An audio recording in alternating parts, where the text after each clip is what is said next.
I was sitting in a reading room at the Chicago History Museum. Not the public galleries, but the research wing. The part where they let you handle bound volumes of city council minutes and boxed insurance surveys if you fill out the right request slips. I had been there for 2 days. I was working on something narrow, something that should have been straightforward. I was tracing the development of fire insurance underwriting language in the upper Midwest between 1860 and 1880, trying to document how policy terminology shifted after major loss events. It was actuarial history, the kind of project that makes people change the subject at dinner parties. I was not looking for a pattern. I was looking for premium tables. But on the second afternoon, I pulled a set of documents that changed the trajectory of everything I thought I was doing. They were bound transcripts of telegraph communications between insurance offices in Chicago, Milwaukee, and New York, dated October and November of 1871. Most of them were exactly what you would expect: frantic damage assessments, claim estimates, requests for capital transfers. But buried among them, on a single page that I almost turned past, was a message from a New York underwriter to his Chicago correspondent, dated October 12, 1871, 4 days after the fire. And the message did not ask about Chicago. It asked about Peshtigo, and it asked about Holland, and it asked about Manistee. And then it asked a question that I have not been able to stop thinking about since. It asked, and I am quoting from the transcript as closely as my notes allow, whether the simultaneity of loss across the lake region represents a shared meteorological cause, or whether we must consider revision of our regional exposure models entirely. I sat with that sentence for a long time, because it told me that in October of 1871, 4 days after the most famous urban fire in American history, at least one person in the insurance industry was not asking what started the Chicago fire. He was asking why so many fires had started at once, and he did not appear to have a satisfying answer. Let me back up and lay out what the historical record actually shows, because the clustering is real and it is not disputed, even if it is rarely discussed in full. On October 8, 1871, the Great Chicago Fire began. It burned for 2 days, destroyed roughly 3.5 square miles of the city, left approximately 100,000 people homeless, and killed an estimated 300 individuals, though the actual number has always been uncertain. The official cause, as every American schoolchild once learned, was Mrs. O'Leary's cow knocking over a lantern in a barn on DeKoven Street. That origin story has been questioned for over a century. The journalist who originally reported it later admitted he may have fabricated the detail. The Chicago City Council formally exonerated Mrs. O'Leary in 1997, but the cow remains the story. The narrative compressed. On the same night, October 8, 1871, the Peshtigo fire swept across northeastern Wisconsin. It was, by every measure, a more devastating event than the Chicago fire. It killed between 1,200 and 2,500 people. The uncertainty itself telling you something about how well the event was documented. It destroyed the town of Peshtigo entirely, along with several surrounding communities, burning approximately 1.2 million acres. Survivors described the fire in terms that sound less like a forest fire and more like a bombardment. Walls of flame moving faster than a person could run. Superheated air that killed people before the fire reached them. The Peshtigo River, where hundreds of residents fled for shelter, reportedly boiled. The descriptions of the aftermath include accounts of sand fused into glass, of metal objects melted into unrecognizable shapes, of stone foundations that had cracked and vitrified.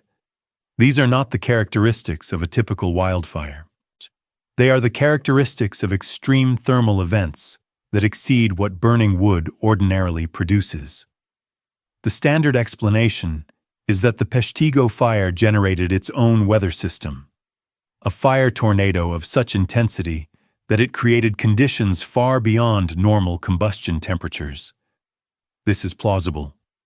Fire-generated weather is a documented phenomenon, but the descriptions from Peshtigo push the edges of what that phenomenon typically accounts for, and the event has never been fully modeled to the satisfaction of every fire scientist who has examined the evidence. On the same night, October 8, 1871, the same night, the town of Holland, Michigan, burned. The town of Manistee, Michigan, burned. Port Huron, Michigan, suffered significant fire damage. Across the lake region of the upper Midwest, multiple communities experienced catastrophic fire on the same date. The standard explanation for this clustering is drought. The summer and early fall of 1871 had been unusually dry across the region. Timber slash from logging operations had left enormous quantities of combustible material on the forest floor.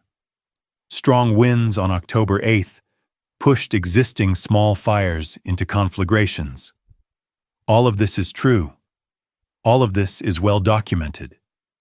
And yet, when I went looking for weather records from that week, what I found was less consistent than I expected. Descriptions of wind direction vary between sources. Some accounts describe winds from the southwest, others from the west, others from the northwest. For a single unified weather event driving simultaneous fires across a region spanning hundreds of miles, you would expect more atmospheric coherence than the record provides. Humidity readings, where they exist at all, are sparse and sometimes contradictory. The picture that emerges is not of a single clear meteorological cause, but of a patchwork of local observations that have been retroactively assembled into a unified explanation. The explanation works in broad strokes. It does not always work in the details. And here is where I began to widen my search, because 1871 was not only a catastrophic fire year in the American Midwest. I started looking at European records from the same period, and what I found was not as dramatic, but was, in its own way, equally unsettling. In 1871 and the immediately adjacent years, significant urban fires were reported in multiple European cities. Some of these are well known, some are barely footnotes. What struck me was not any single event, but the density of the clustering. Major fires in urban and semi-urban areas, occurring within a window of roughly 24 to 36 months across multiple continents.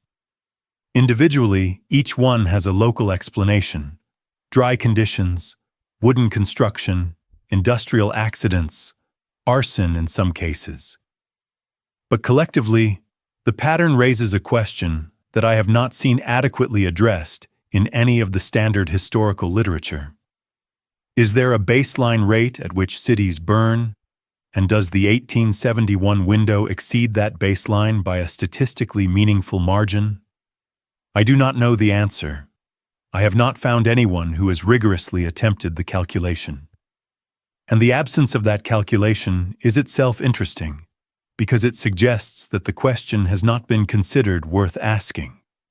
Let me turn to something I find even more difficult to account for than the fires themselves, which is what happened afterward. Because the aftermath of the Chicago fire, and to a lesser extent the other fires of this period, follows a pattern that I have come to think of as suspiciously coherent. Chicago burned on October 8th. By October 10th, before the embers were fully cooled, planning for the Reconstruction was already underway. Within weeks, the city council had passed new building ordinances requiring fireproof materials in the central business district. Within months, a comprehensive new street plan had been adopted, widening major thoroughfares, regularizing the grid, and in several cases, eliminating older street patterns entirely. The new Chicago that emerged from the ashes was not a restoration of the old Chicago. It was a different city, a more modern city. A city built on a rational grid, with standardized lot sizes, uniform building codes, and materials and methods drawn from the most current engineering practices. The fire did not just destroy Chicago. It created the conditions for Chicago to be rebuilt as something else. I want to be careful here because I am not suggesting that anyone set the fire in order to rebuild the city. That would be a claim I cannot support and do not believe. But I am observing that the speed and coherence of the rebuilding response suggests a level of preparation that is difficult to reconcile with a purely spontaneous disaster response. Building codes do not write themselves overnight. Street plans do not materialize from nothing. The financial instruments that funded Chicago's Reconstruction, the insurance payouts, the bond issues, the federal and private capital that flowed into the city, these mechanisms activated with a speed that implies pre-existing infrastructure. Not pre-existing knowledge of the fire, but pre-existing frameworks for capitalizing on large-scale urban destruction. And that distinction matters, because it suggests that by 1871, the financial and administrative systems of the United States were already prepared for the possibility that a major city might need to be rebuilt from scratch. The question is whether that preparedness was simply good governance, or whether it reflected something more systemic. The insurance angle is where the record becomes most interesting and most opaque. In the months following the Chicago fire, the insurance industry underwent a rapid transformation. Several smaller firms went bankrupt. Larger firms consolidated.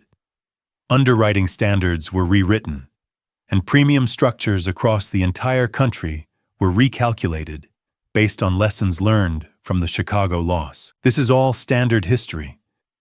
But when I looked at the actual premium tables from the period immediately following the fire, something appeared that I did not expect.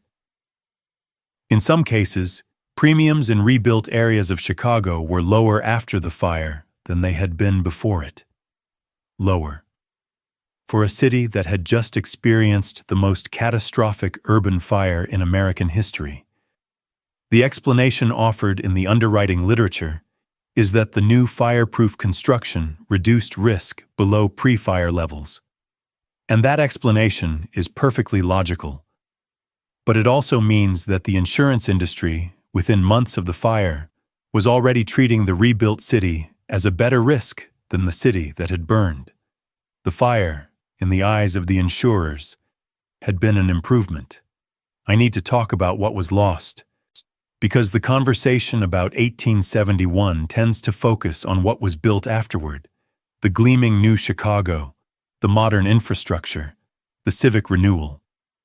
But what was destroyed was not only buildings, it was records. The Chicago fire consumed courthouses, land offices, newspaper archives, church registries, and private collections of documents that had accumulated over decades of the city's existence.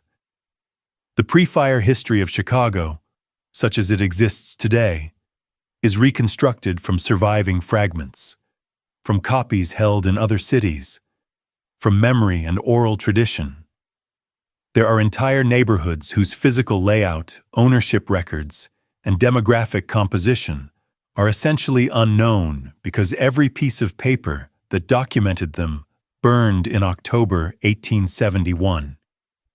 This is a phenomenon I have come to call archival cauterization. The fire did not just destroy the present, it severed the connection to the past. And in the space created by that severance, a new history was written, one that began, effectively, with the rebuilding. Pre-fire Chicago exists in the historical record as a prologue, a preliminary sketch for the real city that emerged from the ashes. And I find myself wondering how much of what we do not know about pre-fire Chicago, about its buildings, its infrastructure, its people, its older layers of construction. We do not know because it was genuinely unremarkable, and how much we do not know because the records that might have told us were consumed in the event that made the question unanswerable. The same archival cauterization occurred in Peshtigo, where it was even more complete. The town had no significant surviving records. Its pre-fire existence is reconstructed almost entirely from the memories of survivors. And those memories, recorded in the months and years after the fire, are shaped by the trauma of the event itself. What people remembered about Peshtigo before the fire was filtered through what they experienced during and after it. The town that exists in the historical record is not the town that existed in reality. It is the town that existed in the minds of people who had watched it burn. I want to introduce one more thread, and it is the thread that unsettles me the most. When I compared the rebuilding patterns across multiple cities that experienced major fires in this period, I found a consistency that I cannot fully explain through independent decision-making.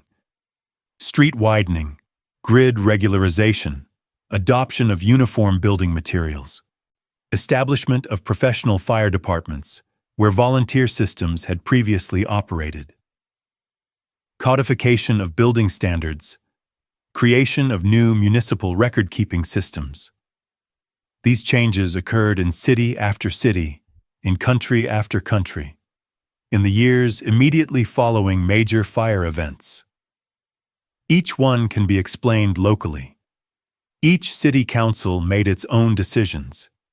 Each set of reforms responded to specific local conditions. But the reforms look remarkably similar. They produce remarkably similar outcomes. And they all point in the same direction, toward standardization, modernization, and the replacement of older, idiosyncratic urban fabrics with newer, uniform, and more legible ones. I am not claiming coordination. I am observing convergence. And I am asking whether the convergence was purely organic, a natural response to shared conditions, or whether it was facilitated by shared frameworks, shared financial instruments, shared professional networks that ensured similar problems would receive similar solutions across vast geographic distances. The answer is probably some combination of both, but the balance between those two explanations matters, and I do not think the historical literature has adequately interrogated it. There is a phrase I keep encountering in the municipal records of cities that rebuilt after fires in this period. The phrase is opportunity for improvement. It appears in council minutes. It appears in engineering reports. It appears in letters between city officials and their counterparts in other cities. And every time I read it, I feel the same quiet discomfort, because it is a phrase that treats destruction as a precondition for progress, not an obstacle to it, a precondition.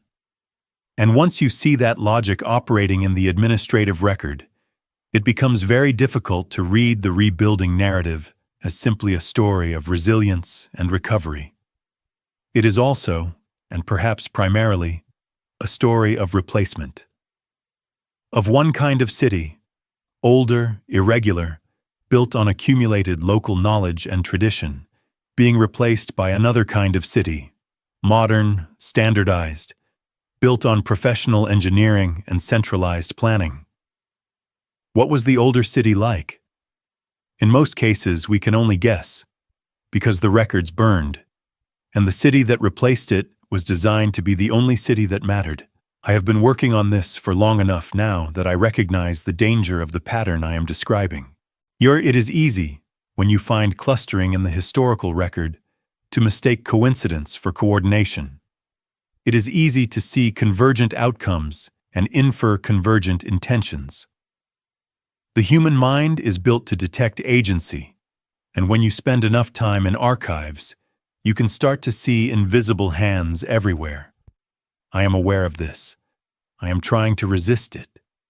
And I want to be honest that I cannot fully resist it, because the pattern is genuinely strange, and the official explanations, while plausible, do not account for all of the details. The details that stay with me are the small ones.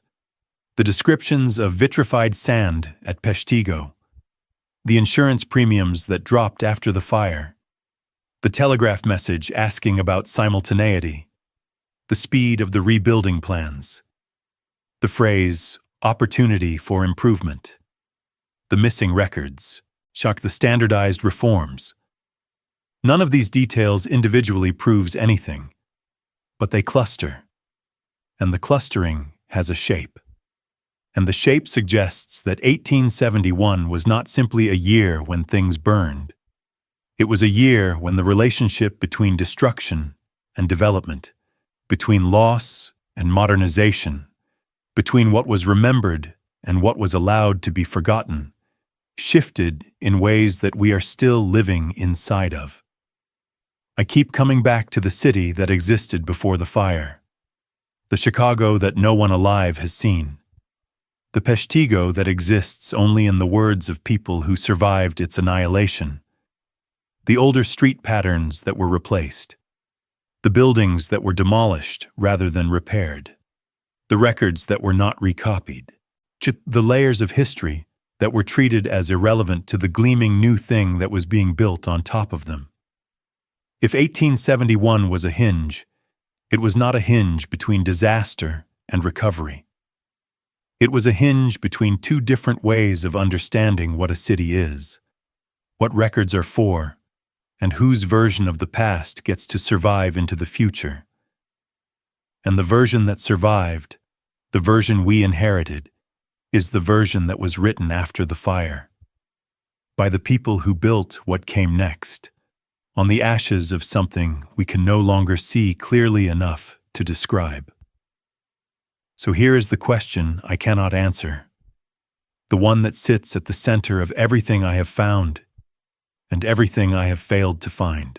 If the fires of 1871 destroyed not only buildings but records, not only structures, but the documentary evidence of what those structures meant and who built them and how they were used, then how would we know if something important had been lost? How would we recognize the absence of something we were never told existed? And if the systems that replaced the old ones were designed to be the only systems that mattered, the only records that counted, the only version of the city that was legible to the institutions that governed it, then what exactly are we reading when we read the official history of what came after? And what are we not reading? And how would we ever know the difference?